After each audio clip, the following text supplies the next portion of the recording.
And I know some people would argue that these are collectibles, you're not meant to use them, but then what are you collecting them for, I would ask?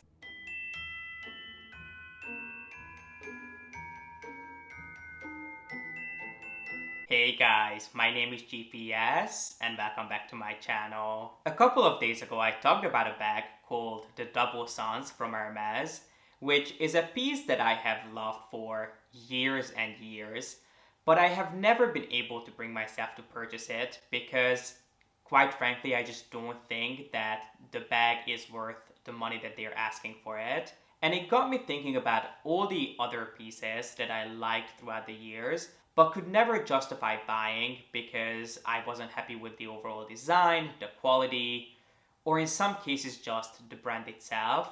So today we'll be talking about those. So if you want to see some, in my opinion, extremely overpriced luxury pieces that are just not worth the money, then please keep on watching. Let me start out by saying that I do like every single one of these pieces, and if any one of these would have been, I don't know, 30 to 50% less expensive than they actually were, I have no doubt I would have jumped on the opportunity to buy them. So I'm not really going to be critiquing the design, which I'm actually happy with. Although some of them left me wanting more, clearly there was a reason why I didn't feel that they were justified for the price that they were asking for. But at the end of the day, I liked every single one of these. I mean, otherwise I would have not even considered buying them. But I felt that the price that they were asking for was just not, it just simply wasn't worth it. And the first piece that we'll start with is from a category that I never really talk about.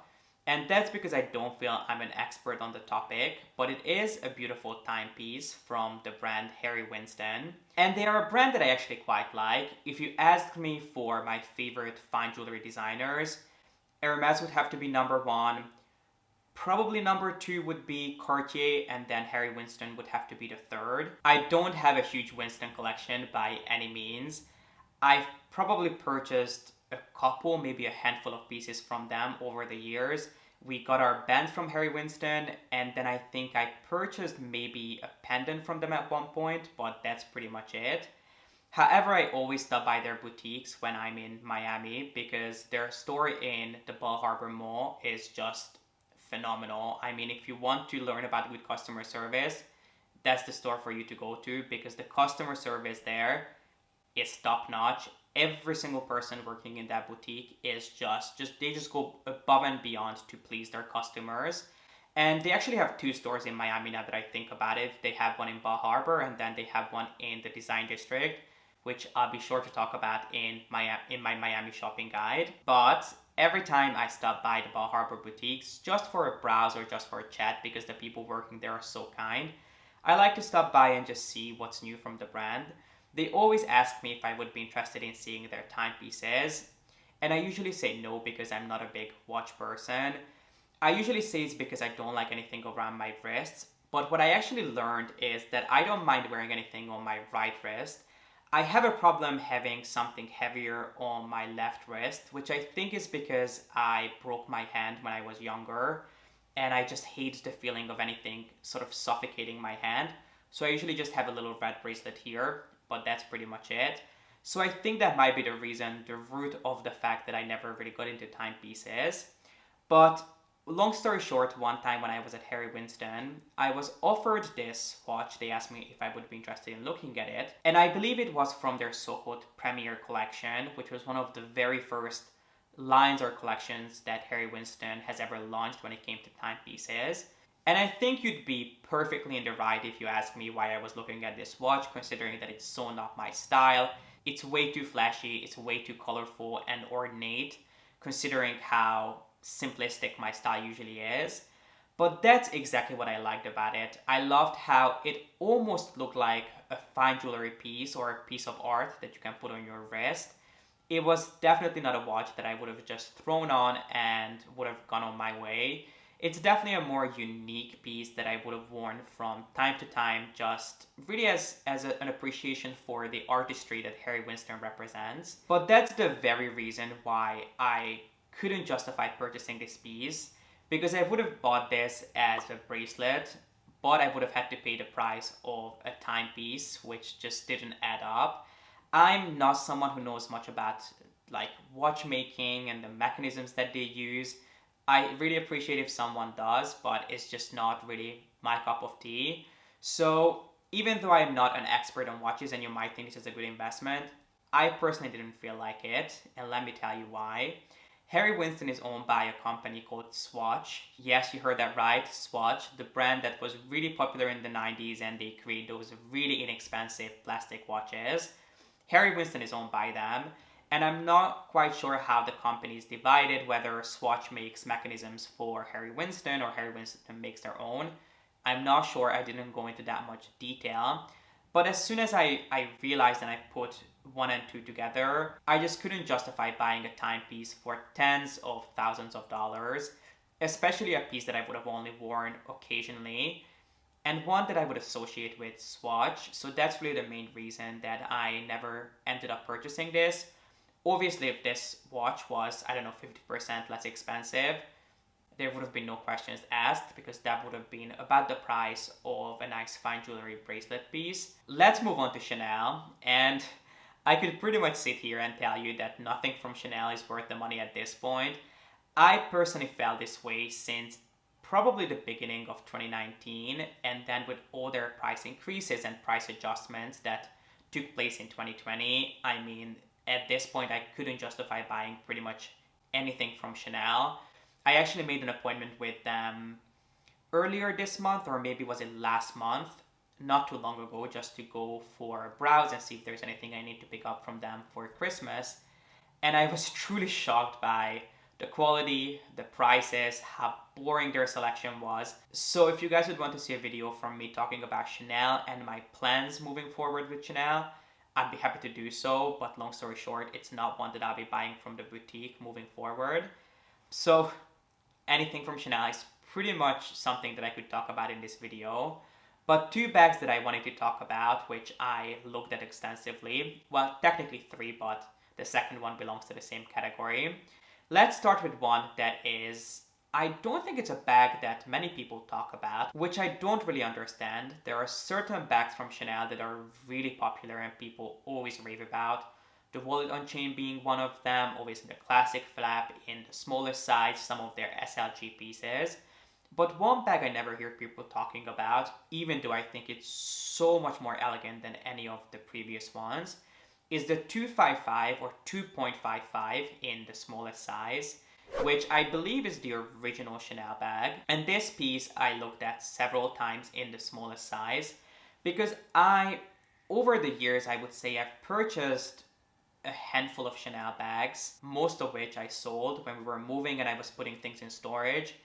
I realized that I'm not going to take up space by storing Chanel pieces, especially because I had bags that I bought in 2019 and beginning of 2020 that even had the tissue paper wrapped around the chains and the handles. So I was like, there's absolutely no way that I'm going to store these pieces because I'm never going to reach for them. So I sold, I would say 95% of my Chanel pieces, which I didn't have a lot of.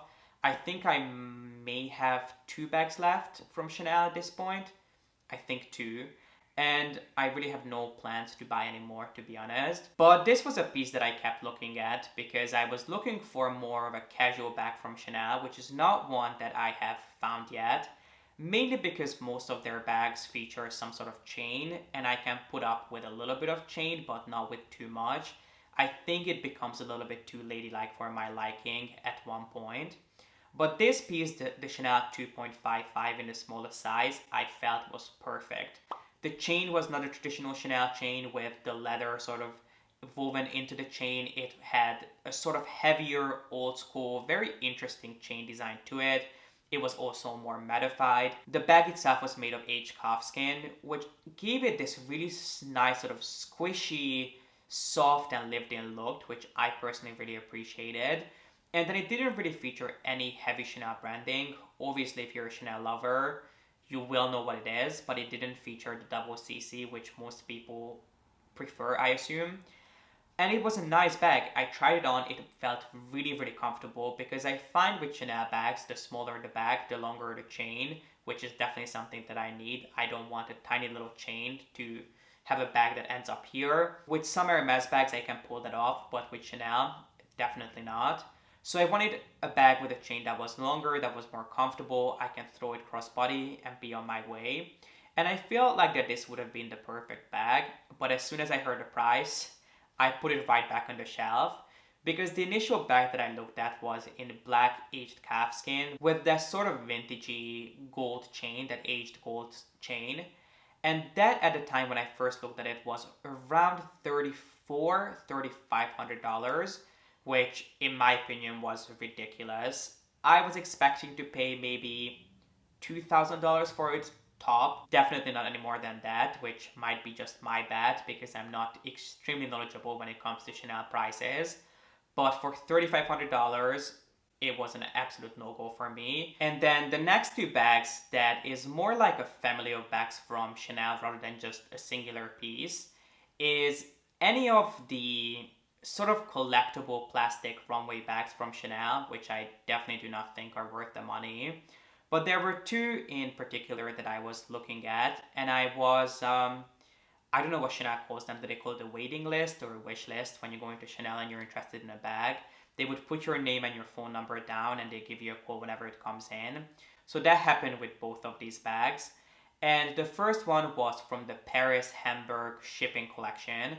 And it was that little container plastic bag, which I really, really liked. I thought it was very much my aesthetic. It was in black. It was sort of a trunk bag with the Chanel branding that you can hide because I think the Chanel branding was only on one of the sides. So you could turn it around. It came with a chain, but you could tuck it inside of the bag and just use it as a clutch bag.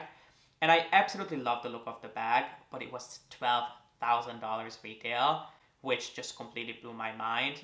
A plastic bag. And then the second bag was a more recent launch. I believe it launched in their après-ski collection that came out late 2019, early 2020. And it was their little plastic gondola. Their entire collection was inspired by après-ski and skiing culture, so it made a lot of sense. And when I first walked down the runway, I immediately fell in love with it and I reached out to the person I was working with at Chanel. She told me that she would let me know whenever it becomes available, and she did. Well, there were two reasons that I never ended up buying it. Obviously, price is the main reason, but the first one is because I initially thought that there were these little features and little details that were kind of hard to see on the runway, and I thought that they might have been little snowflakes. What we later learned is that they were actually little crystals on it, which is definitely not my speed. And then the bag ended up being, I think, over $20,000 retail, which for me was an absolute no again, because neither one of these bags are pieces that you're going to carry on a regular basis. Even if you wanted to, you couldn't, because I have a friend who collects these bags. I don't think she has every single one of them, but she has a handful of them. She definitely has a little owl with crystals. That was an older piece, and then she has a little pearl for sure. And I'm not sure if she ended up buying the container, but she was looking at it. And she told me that these bags are not pieces that you're able to carry on a regular basis. First of all, they are very, very heavy. And if you want to wear them as a clutch, they are very uncomfortable to hold, considering that they are not ergonomically designed for you to hold them in your hands for a longer time. And then if you want to put them crossbody, they are bags that you have to pretty much guard the entire time, because they are so incredibly fragile that you cannot have people bumping into you, you cannot knock it over with something, you cannot bump into a door, you can definitely not drop them, which obviously you want to be careful with all of your bags. But especially with these, both of her bags, the mechanisms don't work on, because I think one of them she accidentally dropped very, very gently. I think she dropped it on a carpeted surface and the mechanism no longer works. And then I think with the pearl bag, I think someone bumped into her or she bumped into a door. And as she put more pressure on the bag than she was supposed to, the mechanism completely broke and it doesn't hold the bag closed anymore. So she basically has to tie them closed if she wants to use them. And I believe she asked Chanel if she could have them fixed, and they said they can try, but these are very unique collectible pieces and they don't know how long it would take to get them fixed and how much it would cost. And I know some people would argue that these are collectibles, you're not meant to use them, but then what are you collecting them for, I would ask. I know that there are people who love sort of using these as pieces of art around their home, That's not my cup of tea. I wouldn't have a bag sitting behind me on my fireplace. I like to keep my bags in my wardrobe. I don't like to keep them around the apartment. It's just a little bit too messy for me. So I wouldn't have those kind of things around the apartment. If I was going to buy something as a piece of decoration, I would buy a piece of Hermes furniture or just a beautiful designer furniture piece rather than a bag. So maybe if you're someone who has these on display in your home, you could absolutely do that. It's not something that I would personally do. So they don't function as a bag.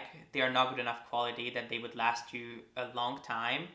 And the quality isn't so refined either that you would say that the craftsmanship on these is exquisite, because at the end of the day, these are molded plastic bags, and you can actually see on some pieces where the plastic starts and it ends. I don't think that these are a good investment.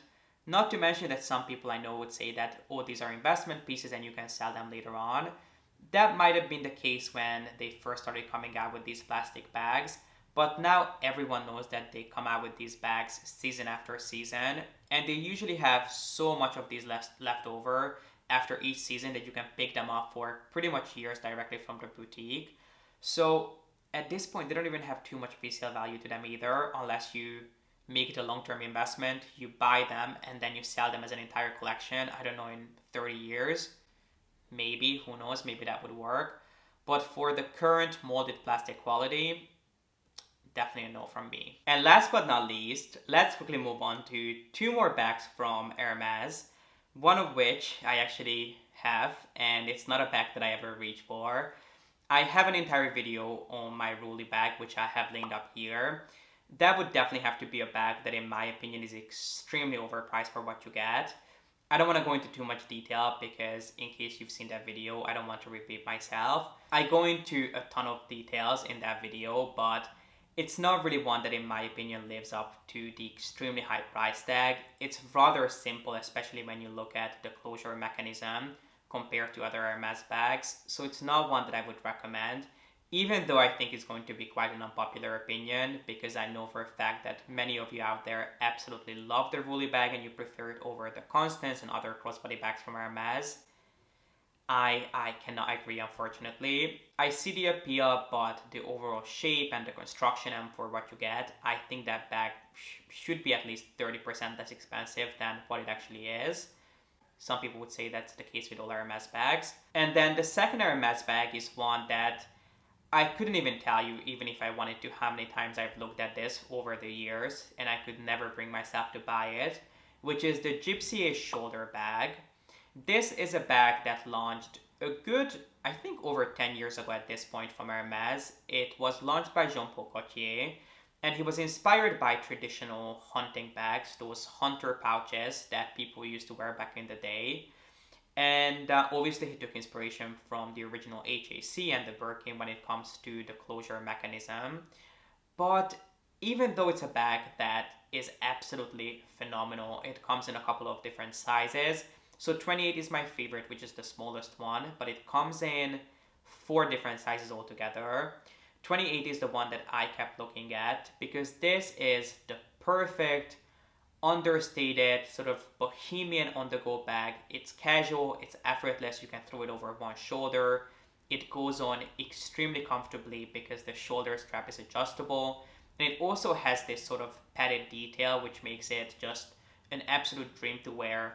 The bag itself, the shape is very comfortably, sort of just takes up the shape of your body and it just melts onto your side no matter how you carry it. You can actually take off the strap and change it up so you can play around with different straps from Hermes, or you can go outside of Hermes and buy different funky straps from other brands, or you can just use it as a big pouch bag if you want to. I've seen people carrying it as a pouch and it looks fantastic.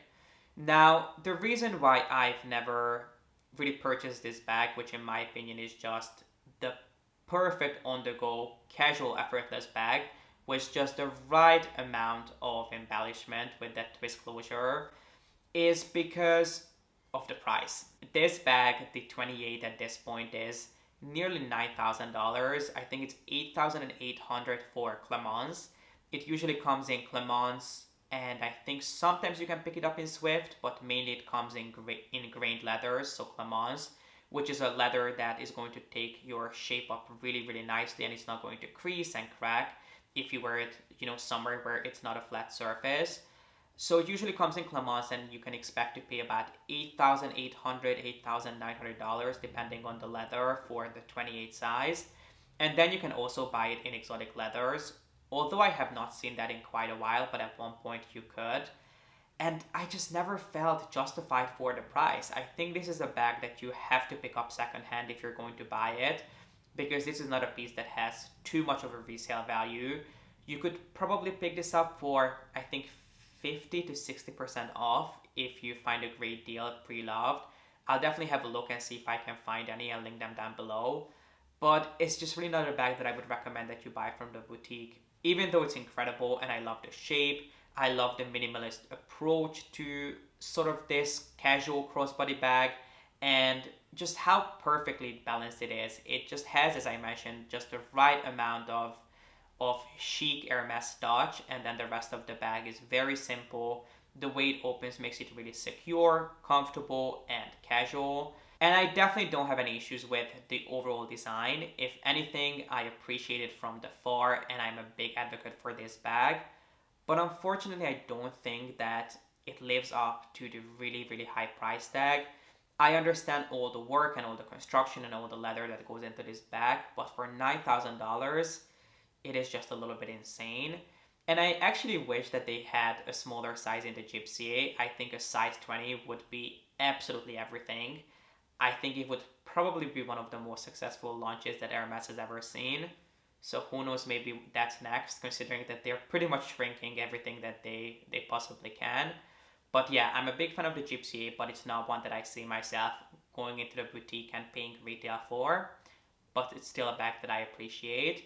And this is it. This completes all of the pieces that I felt were a little bit overpriced over the years. And I do think that this is going to be my last video that goes live before Christmas. So if you're seeing this before Christmas, I hope you have a wonderful Christmas and holiday season. Whatever you're celebrating, wherever you are, I just hope you're staying cozy, safe, and healthy, and you get to spend this time with your loved ones, whether it's in person or online. I just hope you have a great and relaxing holiday season. And I look forward to seeing you back here after Christmas on Sunday. And if you enjoy this, please make sure to give it a thumbs up and don't forget to subscribe. And as always, thank you so much for watching. I appreciate you being here, and I hope to see you in the next one. Bye.